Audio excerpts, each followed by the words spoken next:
بله تماشاوانین هجا ام بردوام بکن ام یکسر دیسا بچن انقره و نوچه گهان عمل انقره بمره به گنل ور بمره روشا داوی ام جه بگرن ایرو چه ده قومه به تایبت پشتی بیارین دو و ام مجیم بگرن گنل قوات به و تلبر ناوند آگشتی یا CHP'yi براستی جی دول ور بیارین dijwar qewmên ji bo valakirina navenda giştî ku alîgirên Özgür Özel û rêveberiya Özgür Özel ê ku li ser erkê bûn ku ji erkê hatin durxistin di navenda giştî de berxwe didan bi rêya hêzên ewlekariyê ve navend hat valakirin pişta alîgirên Kemal Kılıçdaroğlu anî li wir bi cih kirin rewşa dawî çawa ye li wir niha çi diqewme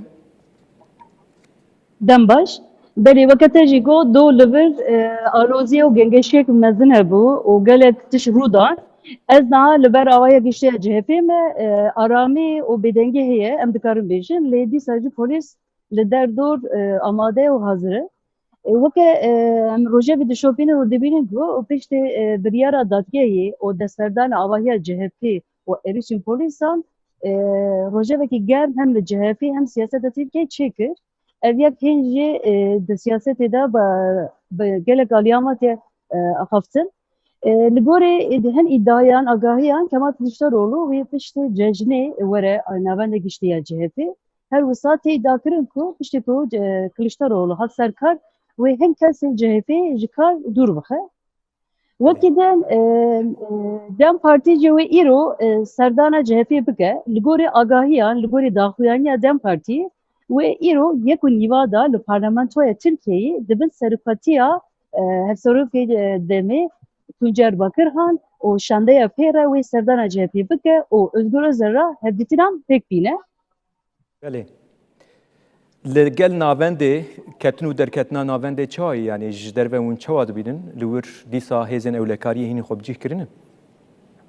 Bele aynı o saye girsen yine arami bedengi heye le rastu çep o peşu paş em dikarin bejin polis disacı liver hazır be vesayet xo be timi xo vaki mi ko yani girsen yine le disacı polis liver Dorpê çil ser navendê berdame.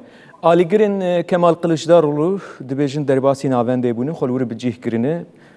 Hatina Kemal Kılıçdaroğlu tenê qaş kirin ku wê derbasî navendê bibe?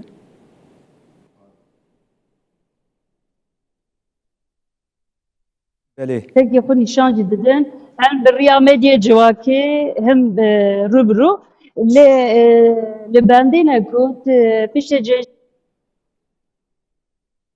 Belê deng qut dibe ez bawerim dîsa pirsgirêkên internetê derdkeve li gel Gönül.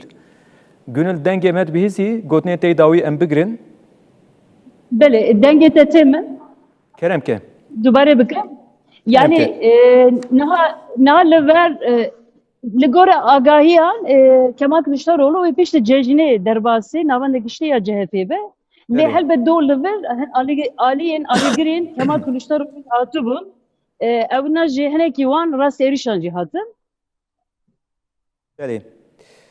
Rewşa bi giştî atmosfera ku niha derxistî pêş li Enqereyê ji ber ku ji aliyên partiyên siyasî muxalefetê jî gelek daxuyanî çêbûn ve got wê dem partî jî serdana Özgür Özel bike li meclîsê. Rewş çawa niha çawa tê xuya kirin ji aliyên cuda ve daxuyanên cuda hene li ser vê mijarê? Hep aliyen parti muhalif yendin jali hukukuna samva jalin kesin sivil sazin sivil ve bir yara dadgehi o desverdana avahiye CHP o erişim polisan tin rehne kirin nayn kabul kirin ve ke tevgerin netice demokrasiyi te kabul kirin le tabi hel aliyen yani aligirin pişkirin Kemal Kılıçdaroğlu'yu ve yeki bir yara dadgehi ve ke tişek kanuni o kabul bitti. Belê gelekî spas Gönül ber navenda giştiya CHP bi me re bû rewşa dawî ji me re ragihand.